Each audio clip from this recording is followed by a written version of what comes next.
Buongiorno, ben ritrovati, prima edizione di Antenna 3, primo appuntamento con la nostra informazione. Come sempre vi portiamo all'interno delle principali notizie della giornata, i collegamenti dei colleghi con la cronaca naturalmente sempre in primo piano, e poi avremo ospiti. Vi annuncio già che tra pochissimi minuti si collegherà il vescovo di Treviso, Monsignor Tomasi. Insieme a lui affronteremo tante tematiche, a partire naturalmente dall'accoglienza dei migranti. Ieri è stato in visita l'ex caserma Serena, dove ha incontrato i richiedenti asilo qui ospitati. Ma iniziamo, come detto, con la cronaca e con una vasta operazione antidroga dei carabinieri di Vicenza, coordinati dalla Procura distrettuale antimafia di Venezia. Tante le regioni coinvolte, sgominato un clan di senegalesi. Pochi istanti fa si è conclusa la conferenza stampa in Procura di Venezia. Ci racconta tutto la nostra Ilaria Marchiori insieme a Sandro Ponchio. Buongiorno Ilaria.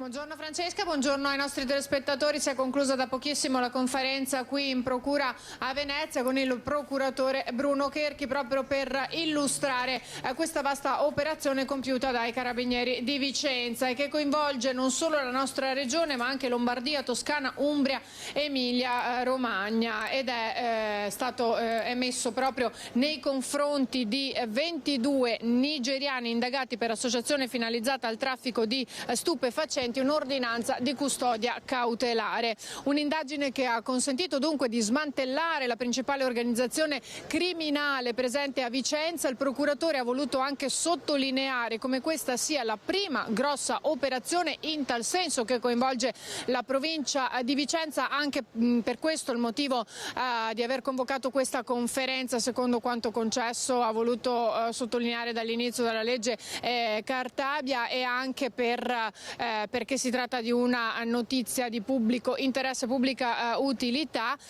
Dicevamo, un'organizzazione dedita appunto all'approvvigionamento, alla fornitura di cocaina e eroina per essere poi smerciata in varie piazze del capoluogo berico e della provincia. Ci sono anche 3 ricercati, oltre appunto queste 22 persone che sono state arrestate, 3 sono ancora ricercate. Sono stati sequestrati 430 grammi di cocaina, 1,6 kg di eroina e ovviamente denaro contante per circa 50.000 euro come provento dell'attività illecita. In particolare questa organizzazione criminale era costituita da una struttura verticistica e appunto da sodali incaricati di approvvigionare ingenti quantitativi di droga. Tutto è partito, pensate, in realtà da un'attività di controllo, ha detto il procuratore Cherchi, in cui erano stati trovati degli ovuli, in realtà con piccoli quantitativi di droga all'interno, pochi grammi. Quello che però ha destato sospetto era il fatto che fossero contrassegnati in un modo particolare. Poi da lì è iniziata questa indagine, un'indagine pluriennale che si è appunto poi conclusa con questa vasta operazione in corso dalle prime ore dell'alba. Questo dunque i contenuti principali della conferenza che è stata convocata questa mattina qui in Procura dal procuratore della Repubblica di Venezia Bruno Cherchi. Tantissimi i carabinieri che sono stati impiegati in questa operazione, 350 poi coadiuvati anche da colleghi di altre province, tra cui anche il battaglione di Mestre. Tutti ulteriori dettagli li avremo poi nel corso dei nostri telegiornali serali. Grazie davvero Ilaria, e grazie a Sandro Ponchio per il supporto tecnico, naturalmente ad entrambi buon lavoro. Grazie Ilaria Marchiori, e lo avevo annunciato, e allora lasciamo per un attimo la cronaca e vado a salutare, lo ringrazio davvero per dedicarci questi preziosi minuti. Buongiorno a Monsignor Michele Tomasi, Vescovo di Treviso. Grazie Monsignore per essere con noi, buongiorno. Buongiorno a tutti voi, grazie dell'invito e della possibilità. È davvero un piacere, anche perché ieri lei insomma, è stato in visita all'ex caserma Serena di Dosson, presenti anche il sindaco di Casieri, il sindaco di Treviso. È stato un momento emozionante. Che storie sono emerse? Che cosa è emerso dall'incontro con i richiedenti asilo ospitati lì?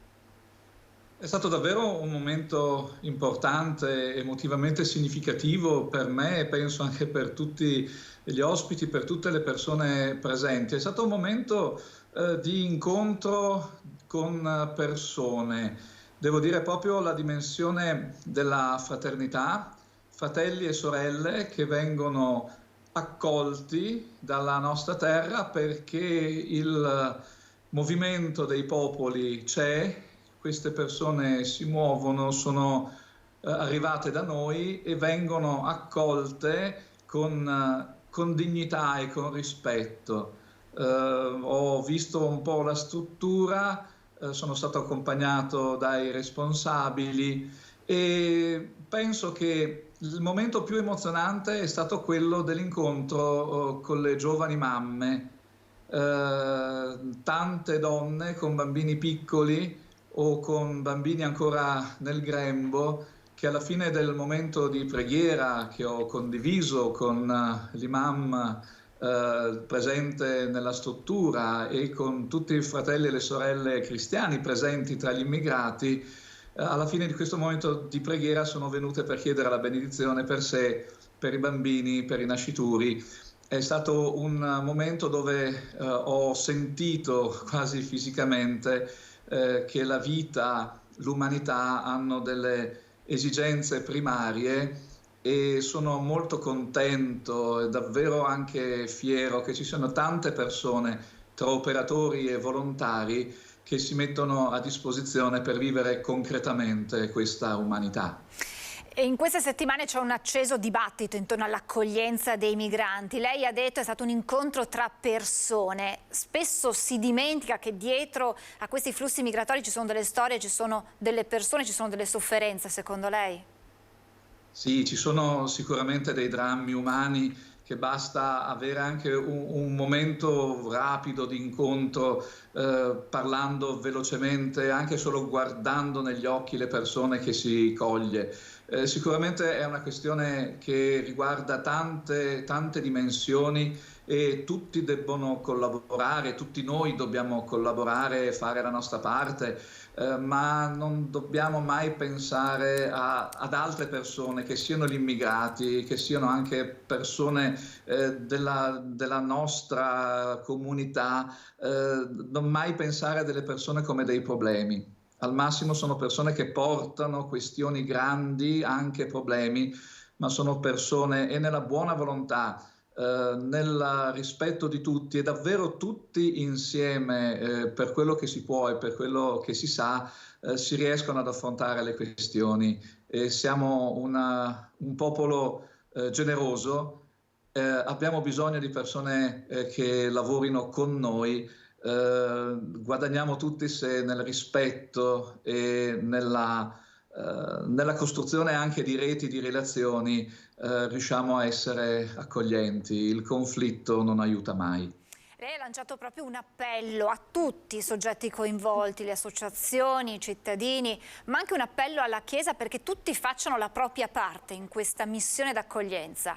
Sì, certamente, noi siamo una comunità molto presente e radicata sul nostro territorio, là dove delle comunità parrocchiali o degli istituti religiosi abbiano a disposizione delle strutture e condividano all'interno della comunità un percorso di dialogo, di ricerca, si prendano in carico la situazione dei fratelli e delle sorelle, dialoghino con gli enti locali, con i sindaci, con la prefettura. A quel punto abbiamo la possibilità di fare dei percorsi condivisi. La diocesi ha una Caritas che ha una grande esperienza già in esperienze migratorie precedenti, che può dare un grosso aiuto di organizzazione, di coordinamento, di orientamento e di accompagnamento pastorale, ma tutti dobbiamo fare la nostra parte, non facciamo parcheggi,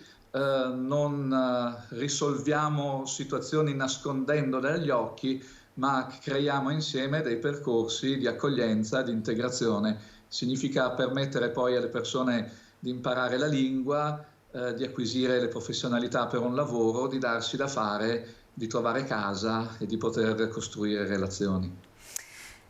Cambiando argomento, questa estate è stata caratterizzata purtroppo da tanti episodi di violenza più o meno gravi, gli episodi orribili di Palermo e Napoli che hanno visto giovanissimi coinvolti, a quelli che sembrano meno gravi ma che dietro nascondono probabilmente un disagio, delle risse, delle violenze anche in centro a Treviso. Che cosa sta accadendo? Si parla spesso, Monsignore, di una perdita di valori, delle famiglie che spesso non sono direttamente coinvolte nella vita dei figli. Che cosa sta accadendo?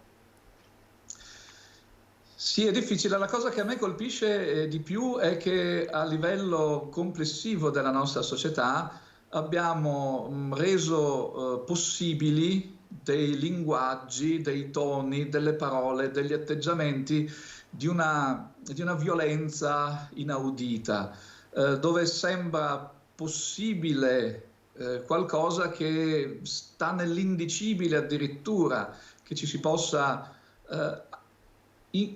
mettere di fronte a delle persone come se fossero degli oggetti e anche come oggetti da disprezzare e da utilizzare. Questo non va, questa è una questione proprio di linguaggio, di rispetto della nostra umanità. Abbiamo permesso che un certo modo di comunicazione, che sia quello dei social, che sia quello dei mondi, anche temo della pornografia, diventino normali e si possa pensare che le persone sono oggetti, che le donne vanno usate, che la nostra soddisfazione è nel prevaricare.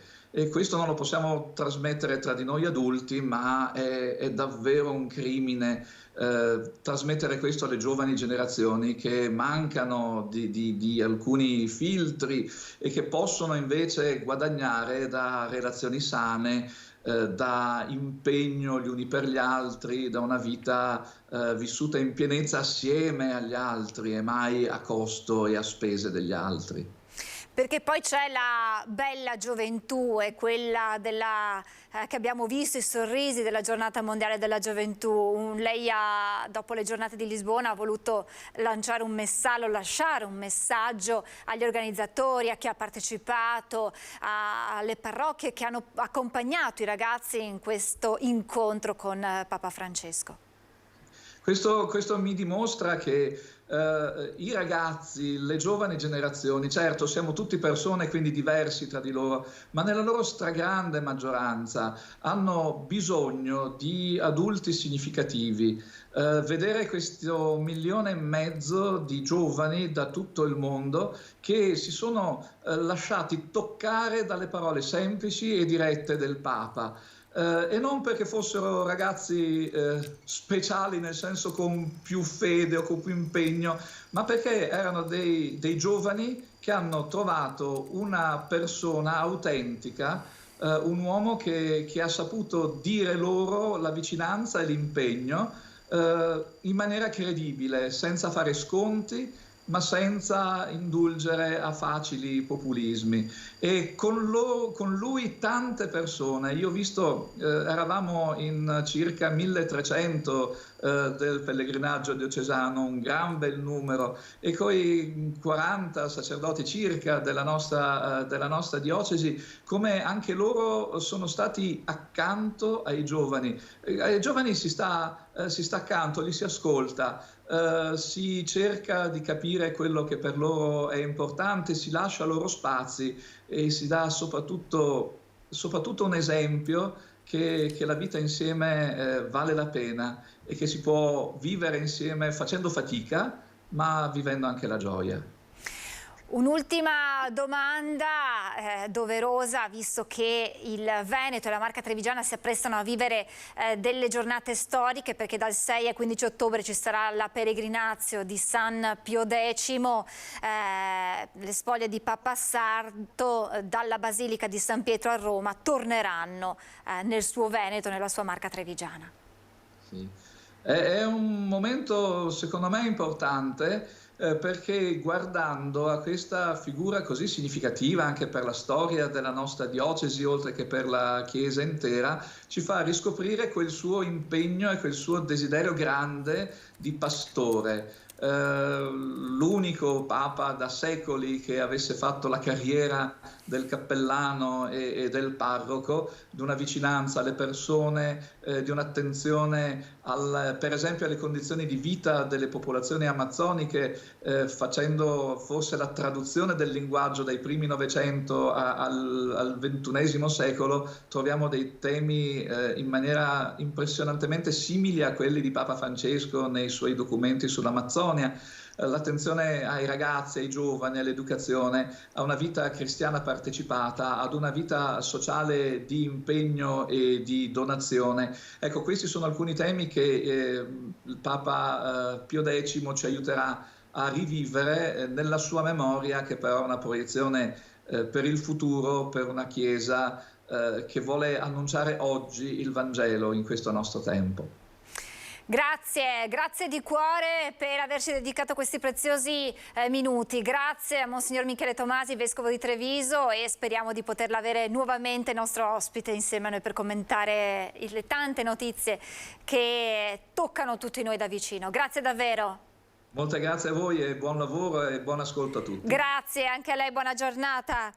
Grazie a Monsignor Tomasi, abbiamo affrontato le tematiche di questi giorni.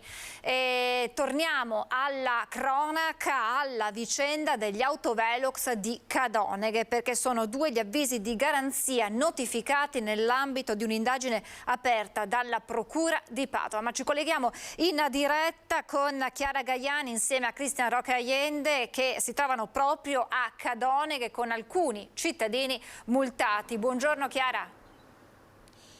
Buongiorno da Cadoneghe, dietro di me l'autovelox, uno dei 2 autovelox incriminati lungo la strada del Santo che non funziona. Ricordiamo insomma che c'era stato una sorta di attentato, è ancora in attivo sia questo autovelox sia il secondo. La notizia è che ieri i carabinieri sono stati nel comune di Cadoneghe, hanno presentato un avviso di garanzia che ha raggiunto il comandante facente funzioni della polizia locale e un agente per falso in atto pubblico.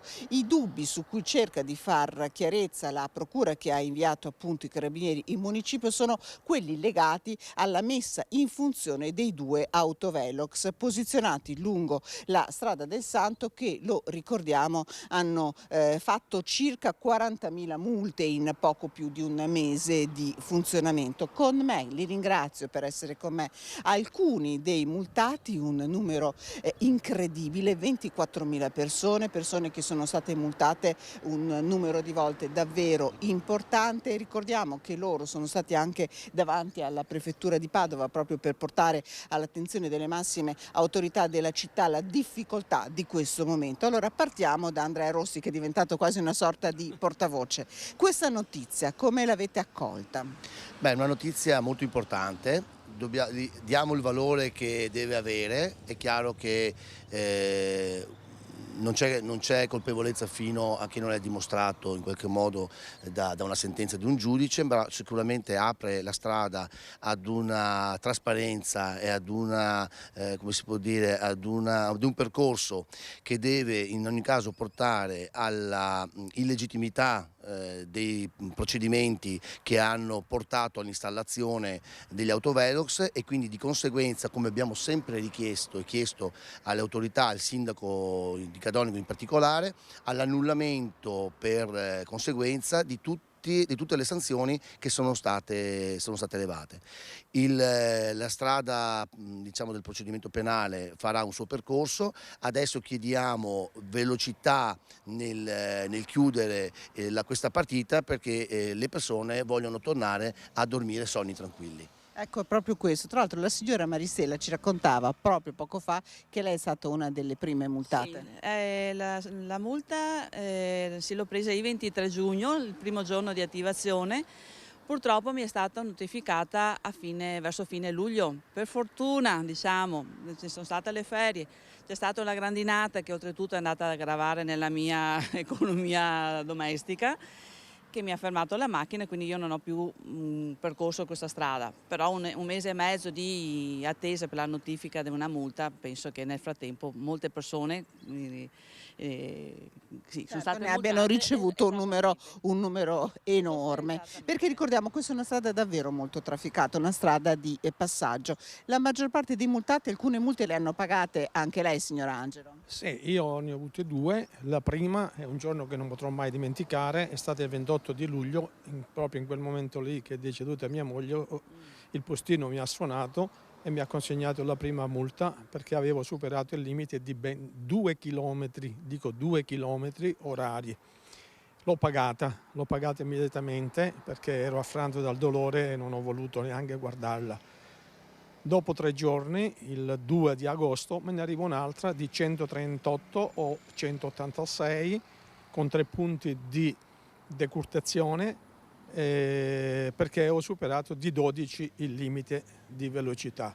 Questa ha detto no. A questo punto mi sono rivolto a un legale e il legale mi ha consigliato di fare ricorso, cosa che già ho presentato unitamente ad altri multati, diciamo, nella mia stessa condizione.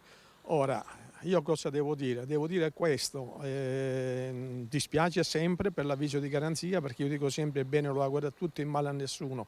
Tuttavia, qui diciamo è una questione di cassa, hanno fatto solo questione di cassa.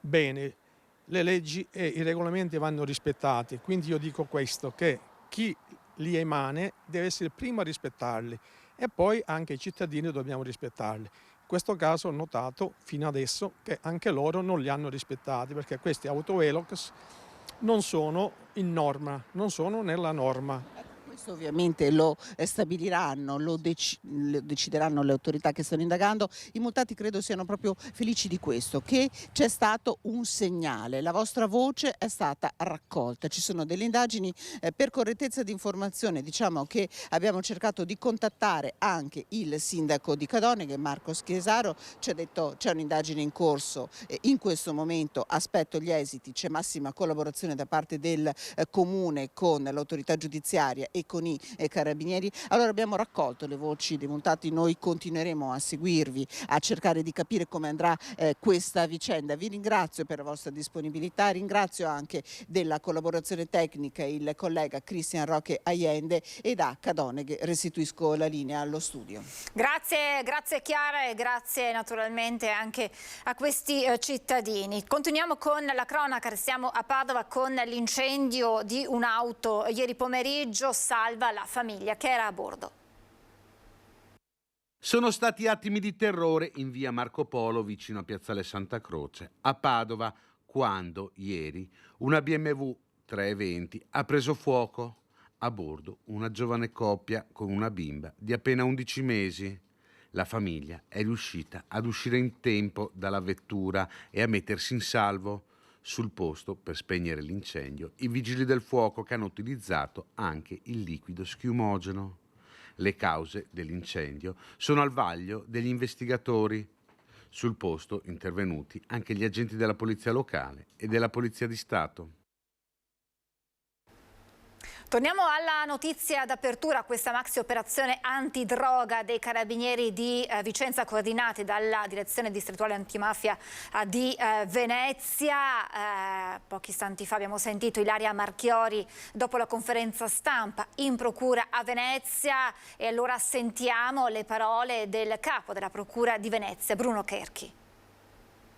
Questa è la prima attività che viene fatta dalla distrettuale a Vicenza, è un'attività di grande rilievo, non solo perché è la prima e quindi, come è noto, l'inizio delle attività è sempre più complicato perché bisogna avere una conoscenza del territorio particolarmente approfondita. Devo dire che i carabinieri hanno non solo lavorato ottimamente come sempre, ma hanno se posso dire, evidenziato qualcosa in più, perché il dato dell'accertamento iniziale, cioè quello che dicevo sugli ovuli, il dato è in qualche maniera un intuito investigativo che poi ha portato alle conclusioni, ma che è stato notato dai carabinieri operanti. Nelle indagini sono stati utilizzati, diciamo, i metodi definiti classici, tra cui le intercettazioni poi da utilizzare come metodo poi di prova.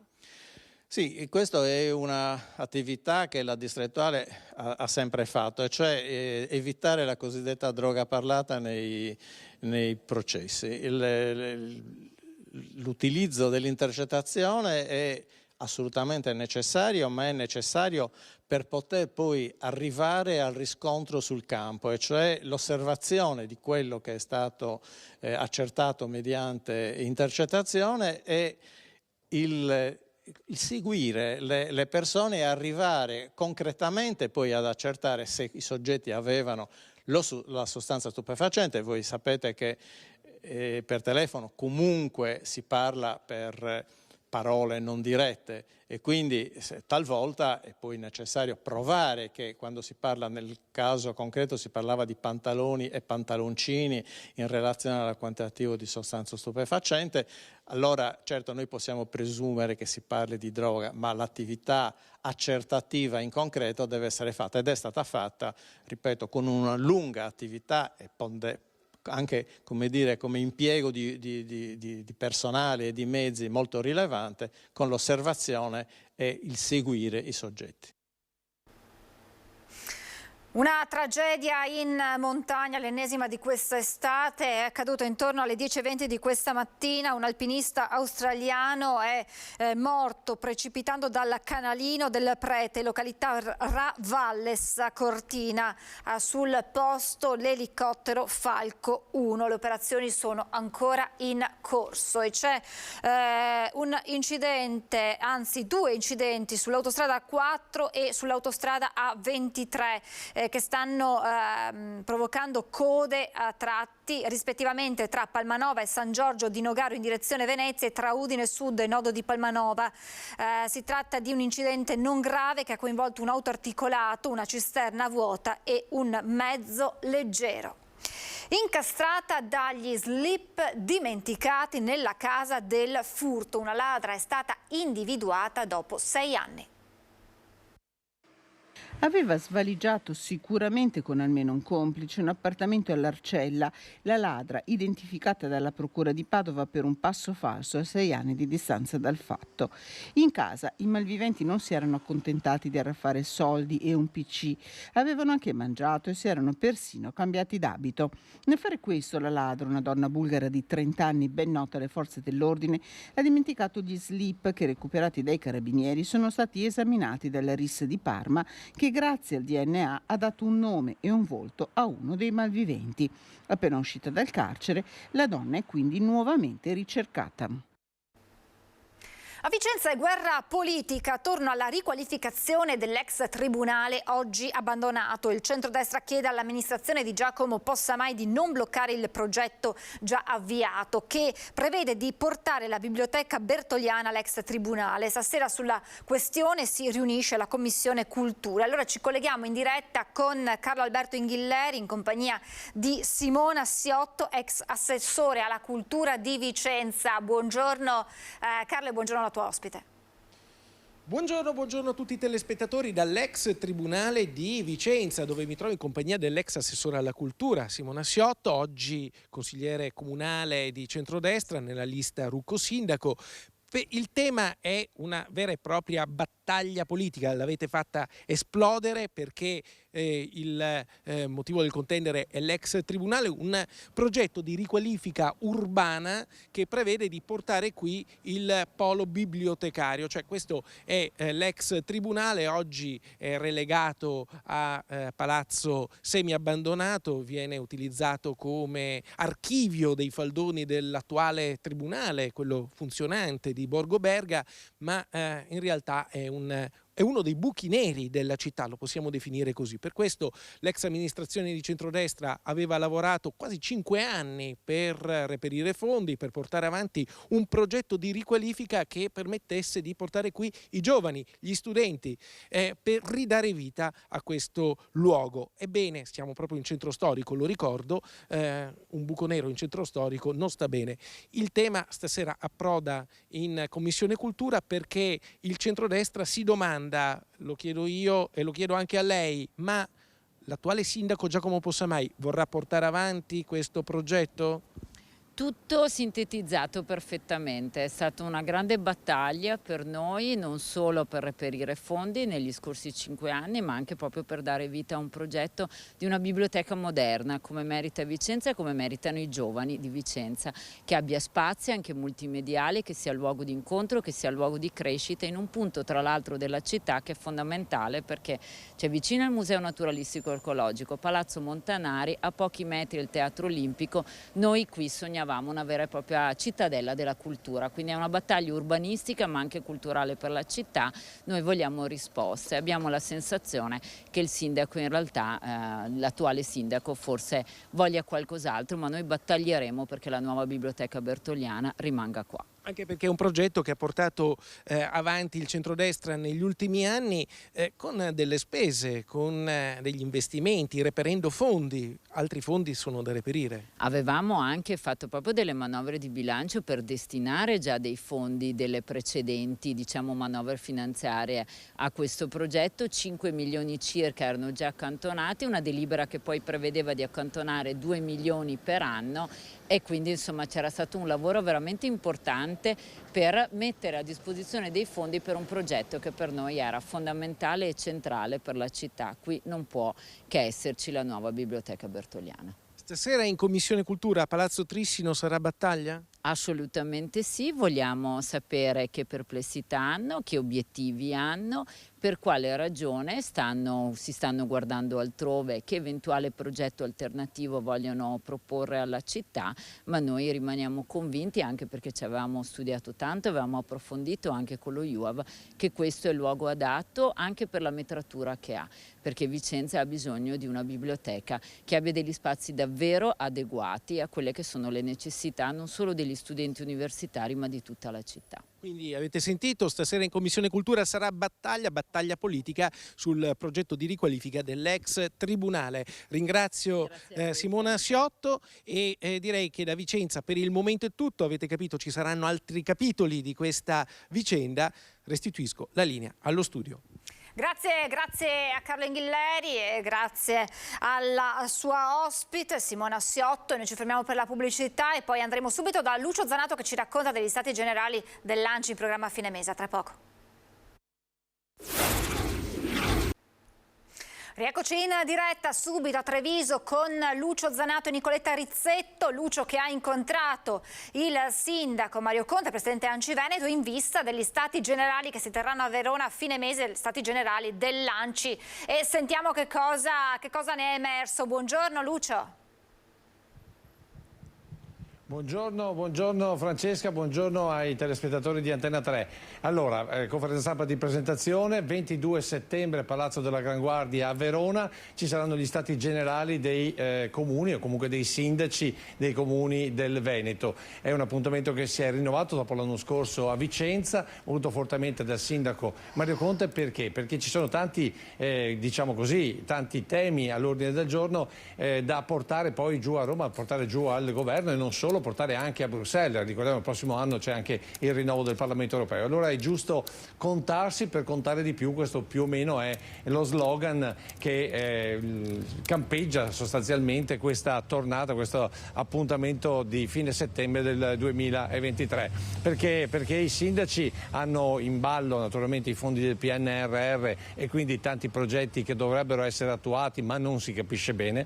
Poi ce ne sono molti altri, ad esempio il rapporto proprio tra luoghi, tra comuni, comunità e poi naturalmente governo centrale. E poi c'è anche l'altro tema che è quello, diciamo così, della tutela legale, perché è giusto pagare se si sbaglia, ma non si deve pagare se si è coinvolti in cose che non li riguardano sostanzialmente, ma per una serie di inghippi burocratici comunque vengono raggiunti da informazioni di garanzia, avvisi di garanzia e quant'altro.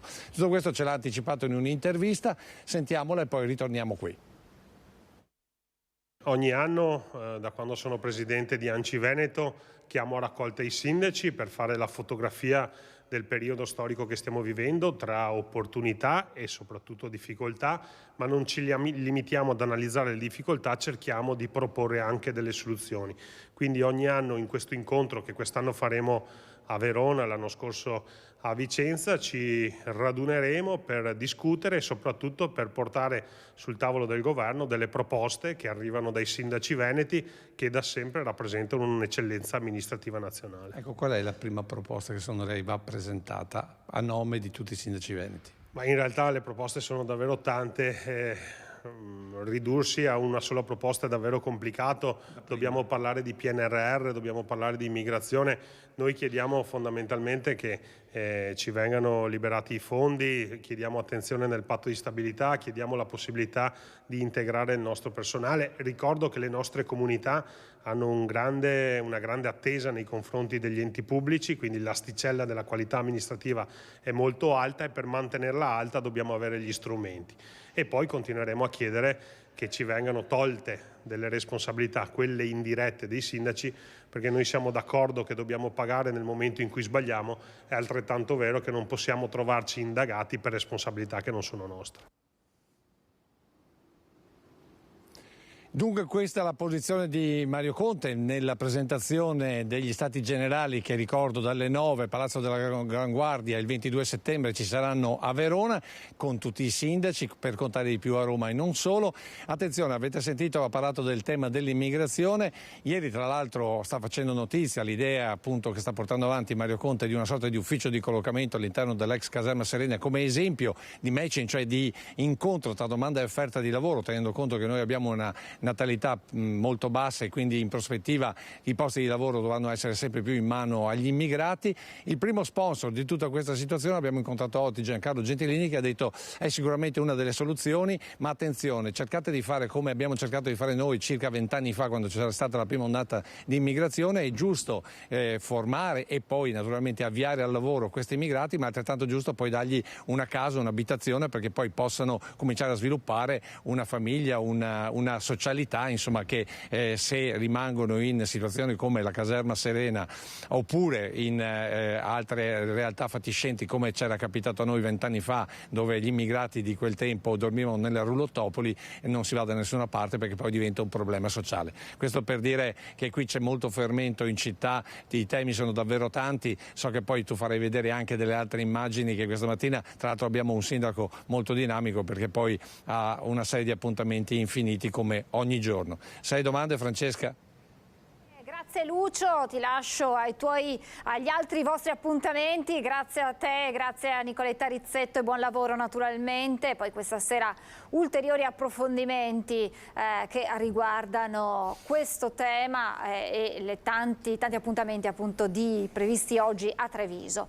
E adesso ci spostiamo a Laghi di Cittadella con i vigili del fuoco al lavoro per ripristinare il tetto della chiesa danneggiato dalle grandinate delle scorse settimane. Buongiorno a Vanessa Banzato.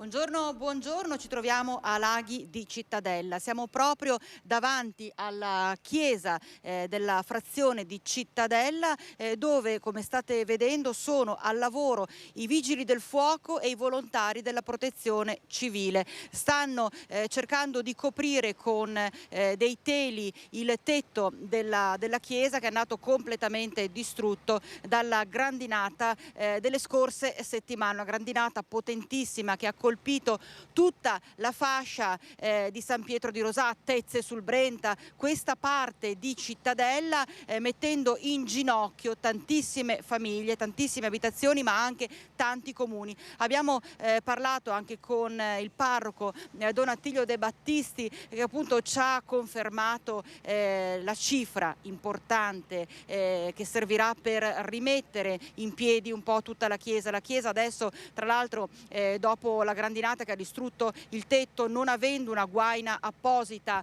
ha subito pesanti infiltrazioni d'acqua nel momento in cui si sono verificate anche le piogge. Raccontava sempre Don Attilio che è stato necessario togliere e spostare l'organo all'interno della chiesa, e addirittura c'era l'ordine, non appena cominciasse a piovere, di evacuare l'edificio religioso, perché c'era il pericolo che il tetto crollasse. Di conseguenza è stato reso necessario appunto l'intervento dei vigili del fuoco, perché sono gli unici che hanno in dotazione queste gru molto alte che riescono a raggiungere quindi il tetto della chiesa nello specifico, e posizioneranno quindi un telo di copertura e ancoreranno dei sacchi che permetteranno così all'edificio almeno di non subire le infiltrazioni d'acqua nel momento in cui dovessero arrivare le piogge.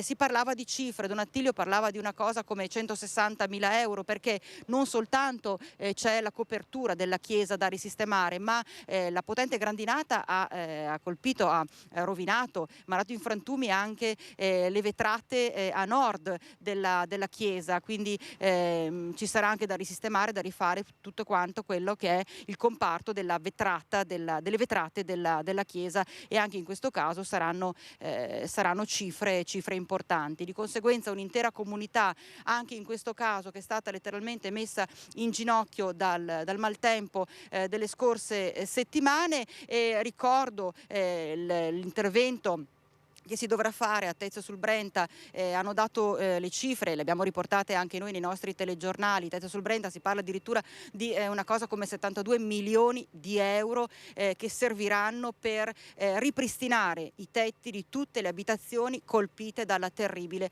grandinata. Quindi davvero un maltempo che ha messo in ginocchio un'intera comunità, intere comunità, e adesso noi abbiamo seguito i lavori nello specifico alla chiesa di Cittadella, anche perché sappiamo i rischi che si possono correre nel momento in cui una struttura del genere sia messa a rischio, nel momento in cui appunto tanti fedeli si trovano in chiesa. Bisogna garantire, assicurare al 100% la sicurezza della struttura dell'edificio. Per il momento è tutto, vi ricedo la linea. Grazie a Vanessa Banzato e grazie a Federico Cibotto. Voltiamo pagina.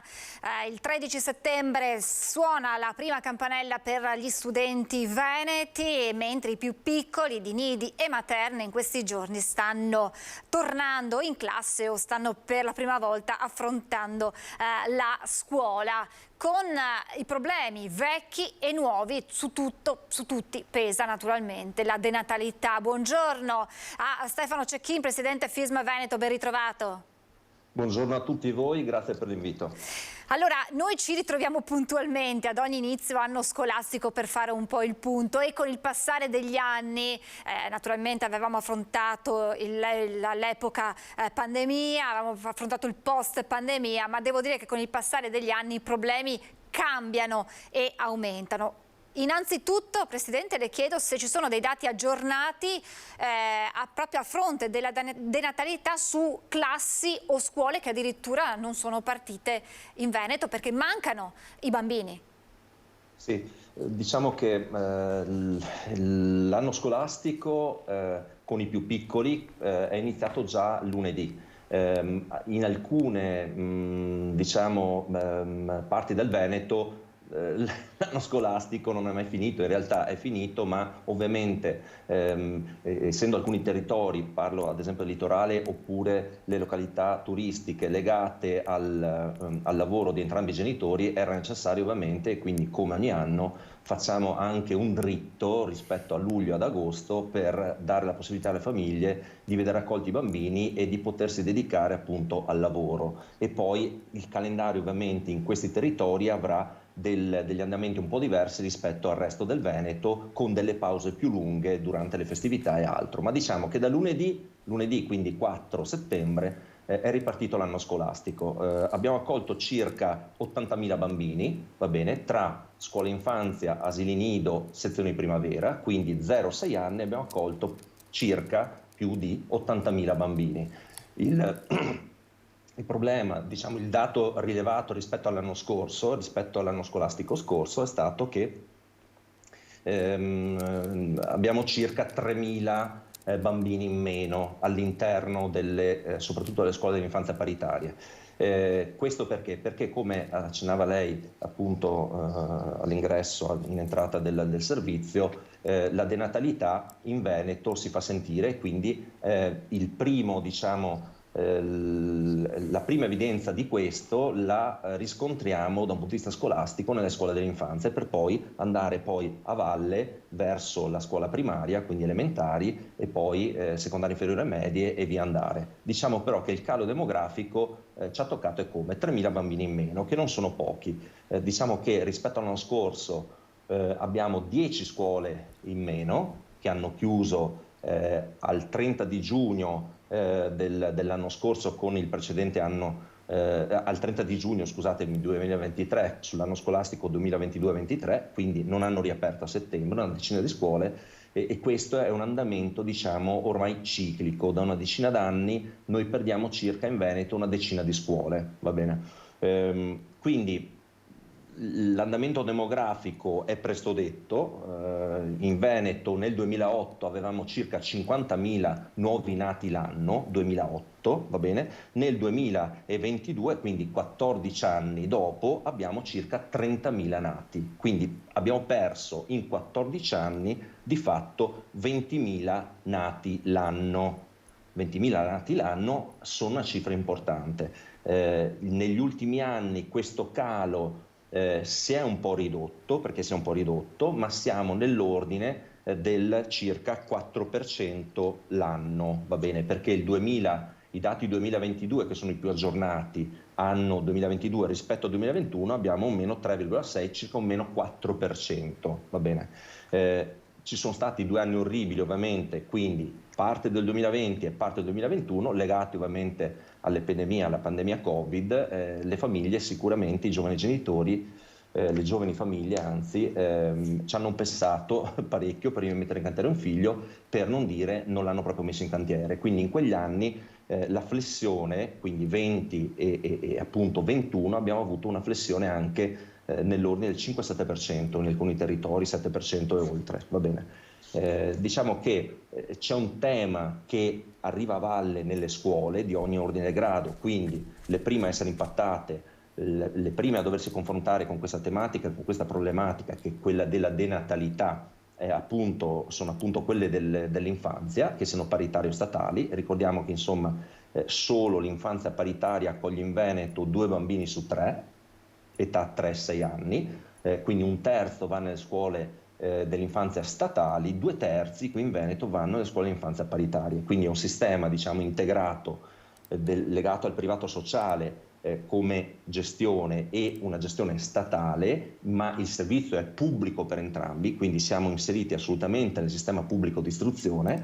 È un sistema, diciamo, integrato, statale e non statale, molto efficiente, perché ovviamente i dati a valle nelle prime rilevazioni invalsi, quindi primaria, medie e anche oltre, vedono il Veneto nei primi 3 posti d'Italia. Quindi Lombardia, Veneto, Trentino Alto Adige e un'altra regione sono le 4 regioni che fanno da capofila sui test invalsi, quindi sugli esiti di istruzione degli alunni, va bene?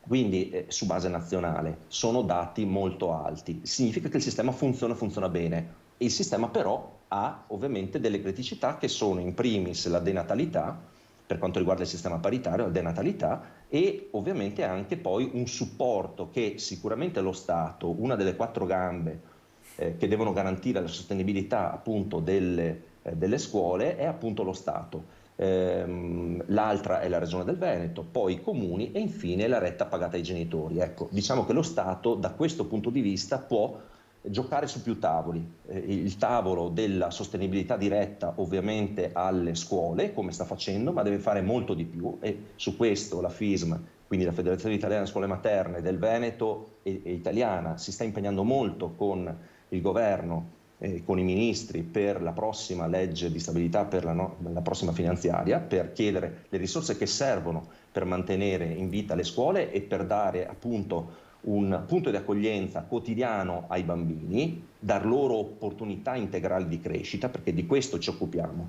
dare ai bambini le opportunità migliori di crescita integrale, educativa e di istruzione. Ecco, quindi un fronte è appunto quello del governo, dei ministeri competenti per avere maggiori risorse, quindi in legge finanziaria appunto ci stiamo muovendo su questo. Certo che lo Stato, uno appunto delle 4 gambe su cui poggia il sistema paritario delle scuole dell'infanzia, ricordiamo Stato, Regione, comuni e rette ai genitori. Le rette ai genitori valgono circa il 60%, 55-60% del costo del bambino, va bene? Gli altri 3 attori mettono il 40-45% a seconda delle zone. Diciamo che lo Stato ha sicuramente i polmoni finanziari, passatemi il termine, per lavorare e giocare non solo sul tavolo della contribuzione verso le scuole paritarie, quindi ha le capacità per mettere maggiori risorse rispetto sicuramente alla Regione del Veneto e rispetto ai comuni, va bene? Ma soprattutto lo Stato deve a un certo punto tirare una linea e dire: benissimo, per me l'inverno demografico, quindi l'andamento demografico, la denatalità è un problema soprattutto di sostenibilità nel lungo periodo, va bene? Abbiamo a tutti gli effetti gli inattivi che superano ampiamente gli attivi, va bene? E abbiamo una popolazione che invecchia ed è invecchiata precocemente a motivo della denatalità. Quindi il segmento 0-14 anni ormai è la Cenerentola rispetto al segmento 65 anni e oltre, e questo non va bene. Non va bene anche per la sostenibilità banalmente delle pensioni e non solo. Quindi lo Stato deve in sostanza tirare una linea e deve dire: benissimo, da oggi in poi lavoriamo anche diversamente su questa tematica qui. Quindi come spingere di più ovviamente sul fronte della natalità, non serve inventarsi nulla, bisogna fare in modo che le giovani coppie abbiano la possibilità di accedere al credito per comprare casa e ragionare nel mettere su famiglia, devono avere i servizi di prossimità, in primis i servizi educativi alla prima infanzia, quindi asili nido e scuole dell'infanzia vicini a casa, va bene? Devono poter pagare il meno possibile, se non addirittura avere gratuitamente questi servizi qua, come succede ad esempio in Francia e in Germania, dove il tasso di natalità per donna non è l'1,29, l'1,30 italiano e veneto, ma siamo quasi a 2.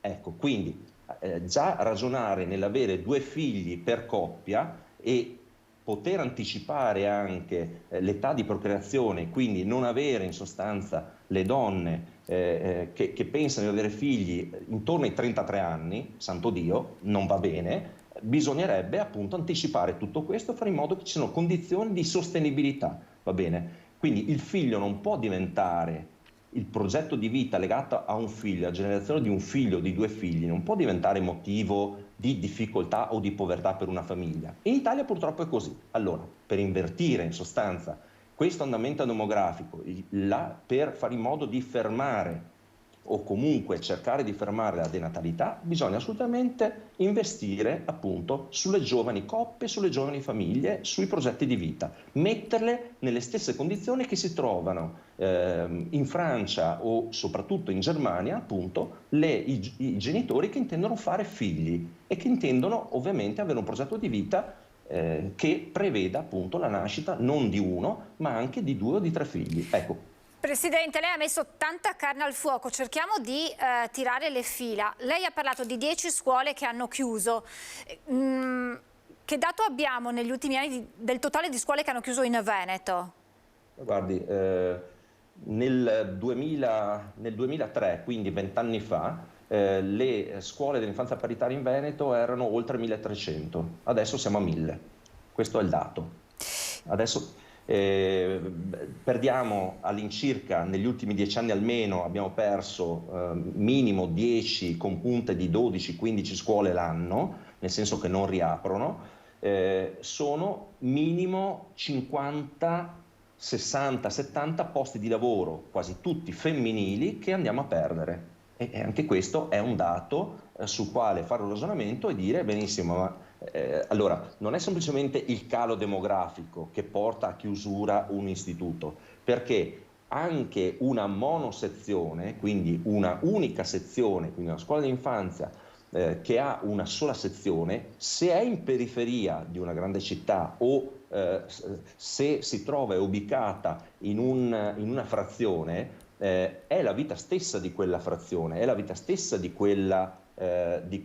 quell'ambito periferico. Quindi toglierla non è come togliere, con rispetto parlando, l'ufficio postale. Significa togliere l'ossigeno a quella periferia, a quella frazione, quindi significa farle morire quando chiudono. Quindi una monosezione, una unica sezione può stare in piedi da un punto di vista, diciamo, gestionale, da un punto di vista del conto economico. Bisogna ovviamente supportarla un po' di più, bisogna fare in modo che sia in rete, tale per cui magari il pasto viene veicolato da fuori e non c'è una cucina interna, altrimenti i costi salgono, eccetera. La segreteria è appunto in rete con altre scuole e così via. Però, ripeto, non è semplicemente un problema legato alla denatalità, perché sezioni da 20-25 bambini, anche monosezioni, riusciamo tranquillamente a farle. Ovviamente devono essere sostenute. Allora, quando si diceva prima delle 4 gambe su cui sono seduti i bambini, letteralmente, la sedia dei bambini su cui poggiano, ha 4 gambe, va bene, la retta pagata ai loro genitori che vale il 55-60%, dopodiché abbiamo il resto, 40-45%, che se lo dividono la Regione del Veneto, i comuni e lo Stato. Lo Stato deve fare assolutamente di più. Quindi se vogliamo conservare questi presidi, che sono presidi di educazione e di istruzione, perché diamo opportunità di crescita ai bambini non solo da un punto di vista dell'istruzione, va bene, quindi un percorso scolastico, ma nelle nostre scuole abbiamo un'analoga attenzione, per non dire una fortissima attenzione, per l'educazione. Quindi è un'educazione integrale per i futuri cittadini. Va bene? Quindi i bambini vengono educati, istruiti integralmente, va bene? E gli si danno le maggiori opportunità possibili di crescita. È un servizio a supporto della conciliazione, ad esempio, dei tempi di vita delle giovani mamme con il lavoro, soprattutto loro, va bene? Quindi è un servizio a supporto sia quelli legati agli asili nido, sia quelli legati alle scuole dell'infanzia, è un servizio a supporto soprattutto del lavoro femminile, va bene, ma delle giovani famiglie. Quindi accanto all'entusiasmo con cui abbiamo riaperto, soprattutto il personale, un personale eccezionale, che viene formato continuamente, la formazione è continua durante il servizio del personale, quindi cerchiamo di alzare il livello di qualità non solo della didattica, delle tecniche di insegnamento, eccetera, ma anche ovviamente sul fronte dei contenuti, sul fronte degli indirizzi educativi e di istruzione dei bambini, quindi il pregrafismo, la prelettura, la prescrittura e così via. Quindi l'ottica di continuità con la scuola primaria e con le elementari, cioè metterli nelle migliori condizioni, accogliere tutti indistintamente i bambini con disabilità. Ormai abbiamo delle percentuali significative di bambini con disabilità che frequentano appunto le nostre scuole, e il Veneto è un unicum a livello regionale all'interno dello Stato italiano.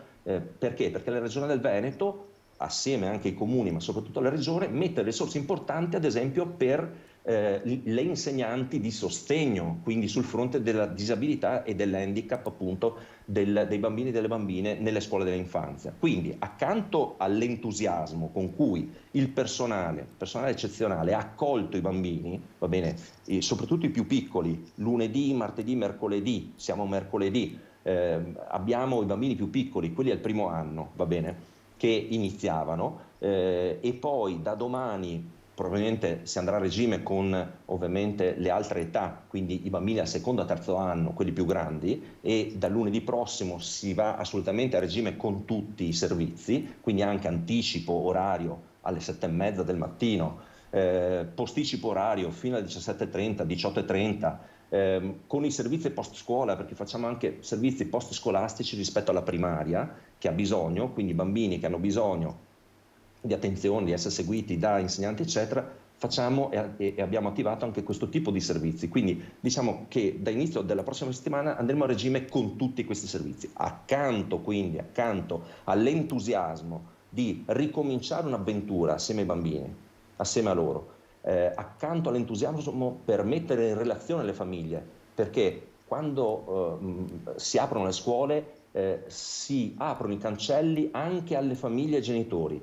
È una scuola di relazioni, quindi sono scuole di comunità popolari, volute dal popolo, volute dalla comunità, che mettono in relazione le famiglie, l'attenzione verso i genitori, la formazione e l'aggiornamento anche nei confronti dei genitori, della genitorialità, no? Il supporto, il sostegno ai genitori, ai giovani genitori. Ecco, tutto questo, accanto a questo entusiasmo, va bene, ci sono ovviamente delle problematiche che la federazione, quindi la Federazione Italiana delle Scuole Materne, la FISM, affronta ogni anno assieme ovviamente ai gestori, va bene, e cerca ovviamente, per quanto poco, di supportarli su questo, di tentare di risolvere o di dare delle indicazioni, di fare delle richieste, eccetera.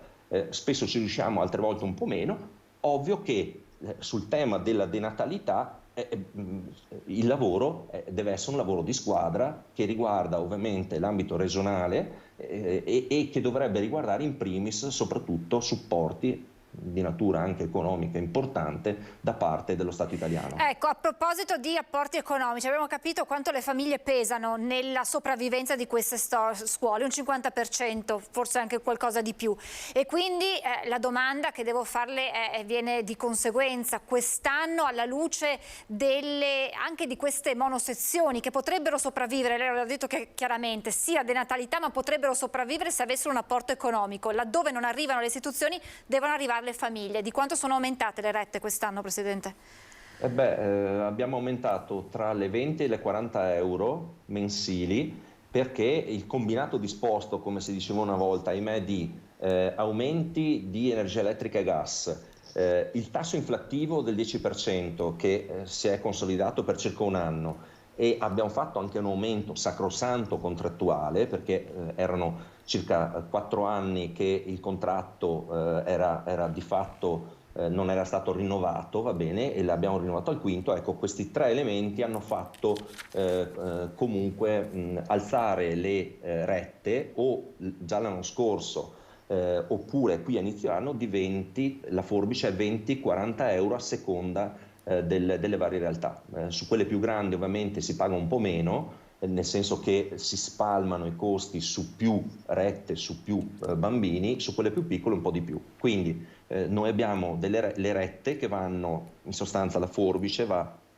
dai 160 euro ai 200, è una forbice abbastanza larga, 160 euro, 200 euro di retta mensile per quanto riguarda le scuole dell'infanzia. Ovviamente qui la variabile che abbatte le rette fino anche a 160 rispetto ai 200 è ovviamente il contributo comunale. Ci sono comuni che diciamo, hanno dato priorità nel corso degli anni al sostegno alle scuole paritarie e quindi a sostenere la frequenza appunto di queste istituzioni a queste istituzioni da parte delle famiglie, e quindi per evitare l'innalzamento della retta in questi anni hanno messo una contribuzione maggiore. Questa è la variabile, però diciamo che Gli aumenti sono stati fatti in corso d'anno e alcune realtà l'hanno fatto quest'anno. Non era possibile fare altrimenti perché sono 2 anni che ormai chiudiamo i bilanci in rosso e quindi c'è bisogno veramente di dare una mano tutti. L'abbiamo chiesta anche ai genitori, la stiamo chiedendo ovviamente ad ANCI Veneto, l'Associazione Nazionale dei Comuni Italiani del Veneto, va bene? Abbiamo incontrato non più tardi di un mese fa il presidente Conte e il sindaco di Treviso, lo stiamo chiedendo ovviamente anche alla Regione del Veneto, quindi sia all'assessore Lanzarin che all'assessore Donazzan che al presidente Zaia. Il dialogo con queste realtà e anche con i singoli sindaci assessori per quanto riguarda i singoli comuni c'è, è costante e sentiamo appunto il supporto e il sostegno da parte delle realtà sia regionali che comunali. Chi deve fare un passo in avanti non banale deve essere lo Stato. Lo Stato ha le capacità per spostare risorse importanti. Servono risorse importanti perché non possiamo perdere questi presidi. Funzionano bene, va bene? C'è bisogno di poco Stato laddove lo Stato non serve, c'è bisogno di maggiore Stato laddove serve, magari nel resto d'Italia e in alcune realtà. In Veneto, il Veneto si è rimboccato le maniche 150 anni, 200 anni fa per mettere in piedi queste scuole, che allora si chiamavano asili, poi scuole materne, adesso scuole infanzia. È un principio previsto dalla Costituzione, la sussidiarietà, i cittadini, le comunità che si danno da fare e quindi lo Stato non serve che intervenga con un servizio suo, ma deve supportare il servizio esistente che funziona molto bene, perché gli esiti vengono misurati e quindi il sistema funziona. E la finanziaria può essere insomma la sfida da portare avanti. Presidente, intanto grazie davvero perché ci ha dato come sempre un quadro molto dettagliato di quella che è la situazione e di quelle che sono le richieste che arrivano dal territorio al governo, che poi ha le possibilità, l'ho detto lei, le possibilità anche economiche per aiutare effettivamente queste realtà che sono fondamentali per le famiglie e per gli stessi territori. Grazie davvero Stefano Cecchin, Presidente FISM Veneto, torneremo ad aggiornarci con lei durante questo anno scolastico. Grazie davvero, buon lavoro Presidente. Buon lavoro, grazie. Grazie, noi ci fermiamo per la pubblicità tra poco.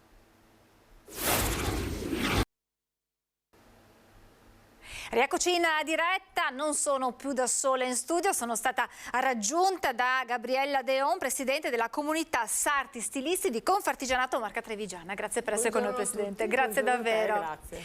Allora, parleremo del futuro, di quella che non è semplicemente un lavoro ma è un'arte, quello di trasformare delle stoffe in abiti e anche in capolavori stilistici. Certo. E c'è stato un appuntamento qualche settimana fa, tra fine luglio e i primi di agosto, a Biella, che ha visto insieme 270 sarti provenienti da 34 paesi da tutto il mondo, riuniti al 39esimo congresso della World Federation of Master Tailor, un appuntamento che vi ha messo a confronto con i colleghi di tutto il mondo. E che cosa ne è emerso? Allora, è stato bellissimo perché siamo stati ospiti a Biella, dove è la culla dei lanifici a livello mondiale riconosciuta. Per cui c'è stato questo confronto, questo World Federation Master Tailor, con questi paesi che hanno, come si dice, presenziato anche loro. Ci sono stati vari confronti, delle premiazioni dei giovani talenti. E poi c'è stata una cosa molto importante, è stata molto bella, siamo stati ospiti di questi lanifici, tipo elenco qualcuno, Drago, Reda, Vitale Barberis Canonico, e siamo stati ospiti in queste tessiture, in questi lanifici, dove ci hanno fatto vedere tutta la procedura da dove arriva il tessuto. Queste aziende che sono già all'avanguardia nell'ecosostenibile. È stato meraviglioso entrare e vedere tutto questo processo, la spiegazione ad esempio da dove arrivano questa lana, che sono questi tipi di pecore allevate in Australia ad esempio, e tutto il procedimento dal filato e alla tessitura. E poi siamo stati ospiti loro nelle serate, che è stata una cosa bella, insomma. Questo confronto è stato meraviglioso, diciamo che si è chiusa un po' una filiera tra avanguardia del tessile e la sartoria, perché attraverso di noi sarti portiamo nel mondo i tessuti, trasmettiamo ai clienti e trasmettiamo anche questo ecosostenibile dei tessuti. Ecco, quindi anche quest'arte, così l'ho definita, l'arte sartoriale, l'arte dello stilista, deve fare i conti con il progresso, con le nuove tecnologie, certo, e anche quindi con il rispetto dell'ambiente che sempre più spesso, esatto, visto anche quello che accade, ci richiama all'ordine. Passato, presente e futuro. Da dove siamo partiti, chi siamo e dove dobbiamo arrivare. Lei ha parlato di giovani premiati, il che mi fa capire che spesso gli artigiani, il mondo artigianale vede la difficoltà del passaggio di testimone della nuova generazione. Noi abbiamo una scuola riconosciuta in tutto il mondo, l'Accademia dei Maestri Sartori di Roma, dove lì ogni anno escono dei talenti. E a Biella avevamo la sfilata nazionale dell'Accademia dei Maestri Sartori di Roma che facciamo ogni anno, e in più il congresso mondiale, il confronto con tutti gli altri stilisti e gli altri sarti. E lì ci sono state le premiazioni, ad esempio la Forbice d'Oro, il Ditale d'Oro, l'Aso l'ha fatta meglio, cioè dei confronti degli abiti, perché ogni sartoria, ogni stilista ha il suo stile, ha il suo perché, ha la sua storia, ha un'espressione di sé, ognuno ha il suo.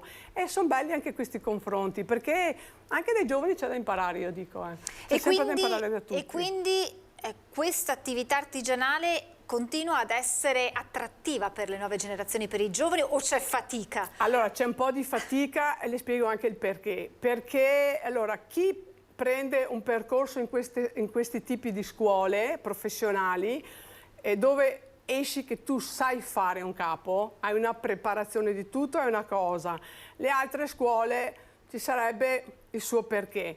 Perché nei laboratori delle scuole, dentro chi insegna deve essere chi sa lavorare, altrimenti loro escono da queste scuole e non sanno fare niente, mi dispiace dirlo, però si trovano che bypassa. Invece secondo me bisogna trasmettere facendo vedere, toccare con mano come si fa un capo, come si fa un occhiello, come si fa un cartamodello, perché facendo vedere i giovani possono prendere passione e rimangono affascinati, altrimenti no. Cioè tu vedi un vestito, sì, bello, ma se tu sai la storia e sai tutti i procedimenti e dici, però, cioè, se questo sarto è in piedi, vuol dire che lui vive. Cioè, ci sono sarti storici di 50-60 anni che hanno mantenuto famiglie, hanno fatto generazioni, hanno fatto strada.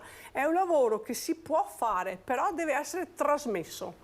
Quindi l'apprendimento dalle aule scolastiche dovrebbe spostarsi ad un certo punto nelle sartorie a contatto di chi questo lavoro lo fa da anni. Nei laboratori, specialmente i laboratori nelle scuole, dentro in quelle ore lì dovrebbe entrare chi sa lavorare per insegnare veramente. Allora un alunno esce un po' formato. E poi bisognerebbe, come una volta, che chi voleva imparare andava nelle sartorie, nei laboratori, periodo estivo, si metteva lì con buona volontà e così potevano imparare. Non succede più questo? Allora, è un po' fatica perché le istituzioni a livello burocratico, lo sappiamo tutti com'è, cioè diventa fatica. Cioè non è che qualsiasi ragazza della scuola può venire da me a imparare, perché magari ci vogliono determinati requisiti dell'ambiente, ci vuole questo, ci vuole quell'altro, e diventa più fatica. Io credo che se riusciamo a sistemare un po' questa cosa di laboratori che insegna chi sa lavorare in quell'ora del laboratorio e che si aprono a livello burocratico, si sveltiscono certe cose, allora un ragazzo che ha buona volontà, anche nei periodi estivi o durante l'anno scolastico, può imparare a fare qualcosa. Quindi ci sono già comunque dei progetti con la Confartigianato, aziende, scuola. Esatto. Sono già queste cose qua su vari settori. E quindi andrebbero estesi anche al vostro settore. Però questo è un problema principale che bisogna risolverlo. Perché altrimenti il cambio di generazione, fra qualche anno la gente che deve andare in pensione non può andare in pensione perché non c'è più chi fa quel lavoro là. Come facciamo? Cioè, bisogna lavorare su questo. E quindi insomma le due strade da percorrere sono voi sarti, voi professionisti che entrate in aula durante i laboratori e i ragazzi che entrano, questo scambio reciproco di conoscenze. Oppure che loro possono, negli orari che scelgono loro, anche il sabato mattina, per dire, o durante la settimana se possono, durante il periodo estivo, entrare nelle sartorie. Però la burocrazia ci deve aiutare, perché altrimenti non ne andiamo più fuori. Anche perché siamo in un momento dove l'inflazione, l'aumento dei costi, insomma, non è più possibile cambiare guardaroba ad ogni stagione, quindi si riscoprono magari anche abiti che si avevano, magari con qualche aggiustatina, ed Brava. ecco che quindi i sarti diventano fondamentali. Beh, i sarti sono sempre ecosostenibili, perché io quando ad esempio vengono da me le mie clienti, cerco di indirizzarle su un prodotto di materiale ecosostenibile, ma anche un taglio di un vestito che dico, non hai solo quella cerimonia là, magari il prossimo anno ne ha un'altra, facciamo una cosa che si possa anche trasformare, rimettere a miglior vita, e noi su questo siamo esperti.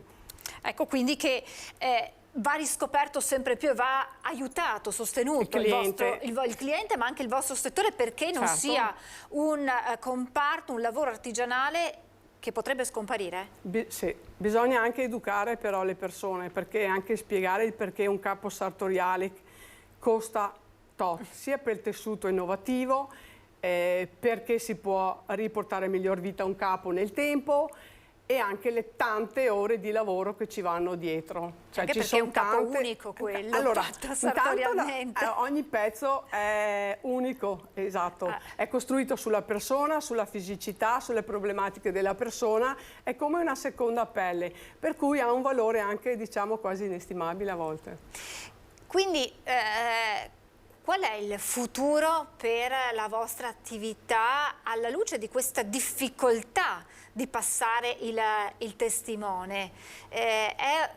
Dicevo prima, è un lavoro, è un'arte artigiana che rischia di sparire? Sì, e anche no. E aggiungo un elemento in più quanto la concorrenza che arriva da altri laboratori rischiano di mettere in difficoltà. Allora, la confezione di laboratorio è una cosa, l'alta sartoria su misura viaggia su un altro binario, e qua fa la differenza il cliente cosa vuole, e bisogna portare un po' di educazione. Però già con queste manifestazioni che noi sarti, anche con l'Accademia, col Confartigianato, portiamo fuori, mettiamo in luce e si fa vedere cos'è la sartoria, per cui poi le persone vanno un po' a indagare, ha capito? Come tutti i lavori, credo, però. Certo, dipende dal cliente, dipende dall'offerta che viene data al cliente. Sentendo anche i suoi colleghi, c'è difficoltà perché manca un supporto appunto di giovani che lavorino con voi a far fronte a quelle che sono poi le commesse, le richieste che arrivano dai clienti, o si riesce ancora a far fronte? Lei dice del personale in pratica. Esatto. Va a settori. Allora, nel caso del nostro settore della sartoria è un po' io ho trovato difficoltà, perché queste ragazze che sono venute a vedere, sì, ma non hanno la pazienza, la passione e il sacrificio, perché per arrivare a certi livelli ci vuole tanto sacrificio, la famosa, ripeto, gavetta che nessuno vuole più fare. Purtroppo questo lavoro lo impari nel tempo, dedizione, amore, passione, non è che bacchetta magica fai un vestito, formazione soprattutto, e lì parte sempre anche dalla formazione in queste scuole, che tu devi trasmettere anche le emozioni, non puoi darmi solo un pezzo di carta da studiare e basta. Per quello che spiego anche il discorso di laboratori, devi trasmettere emozioni, i ragazzi si devono appassionare. E com'è che si appassionano? Se gli fai vedere come si fa. Ci sono stati degli episodi, naturalmente rispettando la privacy di chi si è presentato, di ragazze che sono venute, che magari erano interessate ad un posto di lavoro, e poi perché non c'è stato? Che cosa scatta nel momento in cui arrivano? Non hanno la passione, non hanno la pazienza. Il nostro lavoro, fare il sarto, è un lavoro di passione, cioè non vorrei dire che ti scorre nelle vene, ma quasi, perché ce l'hai da dentro, o perché hai una generazione in famiglia, o perché ce l'hai proprio di talento. E poi le dico di nuovo, sacrificio e passione. E manca nei giovani d'oggi? Sì, sacrificio non lo vogliono più fare, vogliono tutto subito e veloce, ma il tutto subito e veloce non esiste. Lei ha parlato dell'importanza di certi eventi, abbiamo raccontato del congresso di Biella e sabato lei ha preso parte a questa sfilata, la 10ª edizione di stile artigiano organizzato da Confartigianato Imperia a Sanremo, Festival, sì. e quindi insomma al Casinò di Sanremo, e vediamo anche le immagini. Che evento è stato e anche in questo caso che bagaglio vi siete portati a casa? Allora, è stato un bel evento, devo dire, perché è stato un bel biglietto da visita, presentato bene. Poi c'è stato anche il piccolo convegno, sempre i soliti discorsi, innovazione, formazione, okay, del futuro, passato e futuro.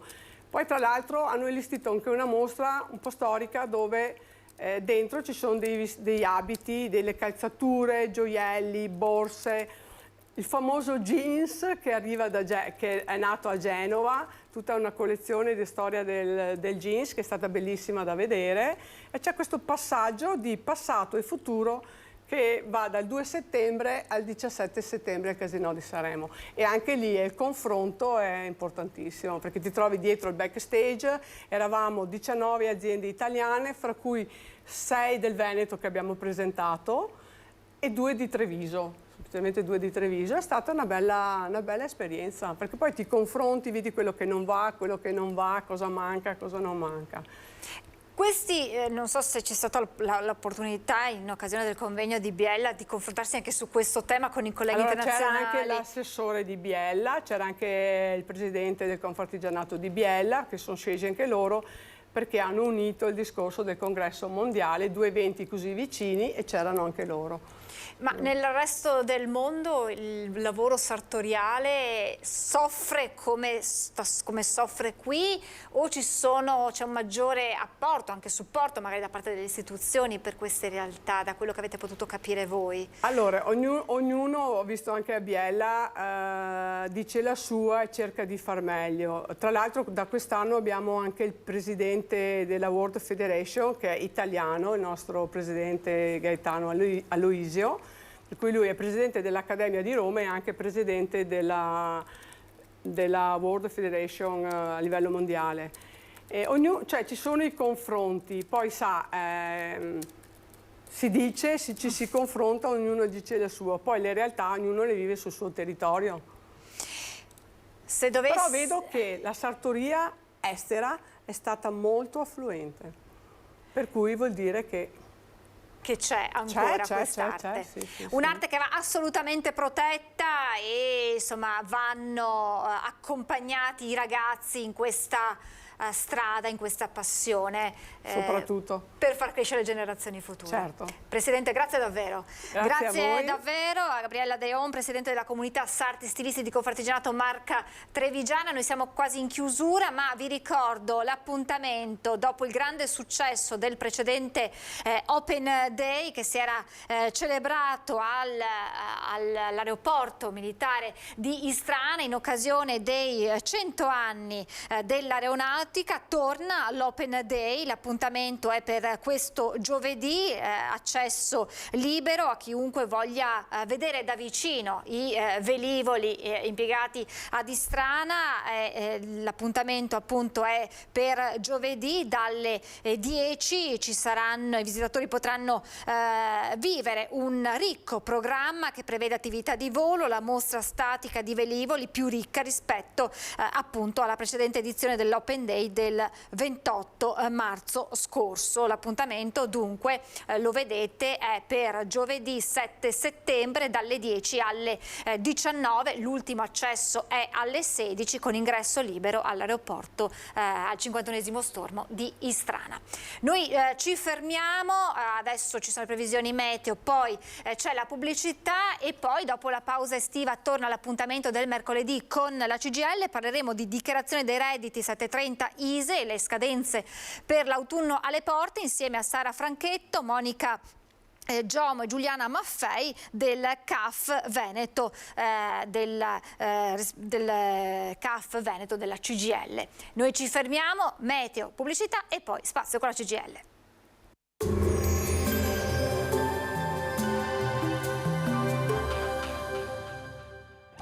Portaci gli oggetti, i mobili, i vestiti che non usi più. Da noi, guadagni. Ex novo mercatino dell'usato. Aperto 7 giorni su 7, via Vicenza 23, Vedelago.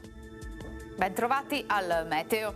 Gli ultimi aggiornamenti confermano che per tutta la prima parte di settembre lo scenario meteorologico sarà in generale dominato dall'alta pressione. Di conseguenza il tempo sarà piuttosto stabile. Vediamo insieme il dettaglio di mercoledì. Sul Veneto tanto sole, cielo che si presenterà in gran parte sereno o al massimo poco nuvoloso. Non si verificheranno precipitazioni degne di nota. Temperature dal sapore tardo estivo, minime sugli 11-19 gradi, massime comprese tra 26 e 29 gradi all'incirca. Spostiamoci ora sul Friuli Venezia Giulia, anche in questo caso sarà soleggiato con cielo sereno. Al mattino nel fondovalle tarvisiano possibili nebbie o nubi basse. Temperature minime fra 16 e 18 gradi, massime sui 27-29 gradi. Infine diamo uno sguardo al Trentino Alto Adige, anche qui tanto sole con qualche nube bassa alla mattina. Temperature minime intorno ai 14-16 gradi, massime sui 29-33 all'incirca. Dal meteo per ora è tutto, vi auguro un buon proseguimento in nostra compagnia.